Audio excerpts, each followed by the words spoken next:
കേട്ടാലും കേട്ടാലും മതിവരാത്തവയാണ് വൈക്കം മുഹമ്മദ് ബഷീറിനെക്കുറിച്ചുള്ള വർത്തമാനങ്ങളും കഥകളും. കള്ളന്മാരെ പറ്റി ഏറെ എഴുതിയിട്ടുള്ള ബഷീറിനെ കാണാൻ പല ദിവസങ്ങളിൽ ഒരു കള്ളൻ എത്തുമായിരുന്നു എന്ന് നൂറ്റാണ്ടുകാലം അദ്ദേഹവുമായി അടുത്ത ബന്ധമുണ്ടായിരുന്ന എം കാരശ്ശേരി ഓർക്കുന്നു.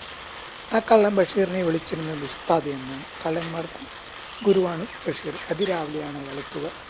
കൈനീട്ടം കിട്ടാനാണ്. ബഷീർ ₹1 നാണയം അയാളുടെ കൈകളിൽ വെച്ച് കൊടുക്കും. എന്നിട്ട് സുഖമോഷണം ആശംസിക്കും.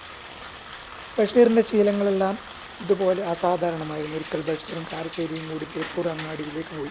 മീൻ വാങ്ങാനാണ്. വീട്ടിൽ നിന്നിറങ്ങുമ്പോൾ കാരശ്ശേരി ഓർമ്മിപ്പിച്ചു, ചെരുപ്പിട്ടിട്ടില്ല. ഉടനെ വന്ന് ബഷീറിൻ്റെ മറുപടി, എനിക്ക് ചെരുപ്പില്ല. വർഷങ്ങൾക്ക് ശേഷവും ഞാൻ അതേപ്പറ്റി ബഷീറിനോട് ചോദിച്ചു. അദ്ദേഹം കുറച്ചു നേരം എൻ്റെ മുഖത്തേക്ക് സൂക്ഷിച്ചു നോക്കി. അതിനുശേഷം സവിശേഷ അഗാധവുമായ സ്വരത്തിൽ ബഷീർ മറുപടി പറഞ്ഞു, ഈ ഭൂമിയിൽ ചെരുപ്പിട്ട് ചവിട്ടാൻ എനിക്ക് പ്രയാസം തോന്നി. എത്രയോ കാലമായി അതൊന്നുമില്ല. കാരശ്ശേരി തുടരുന്നു. നമുക്ക് അത്ഭുതം തോന്നും. അത്രയ്ക്കും അഗാധമാണ്. എത്രയോ ദൂരം ഈ ഭൂമിയിലെ വഴികളിലൂടെ നടന്ന ആ യാത്രികൻ്റെ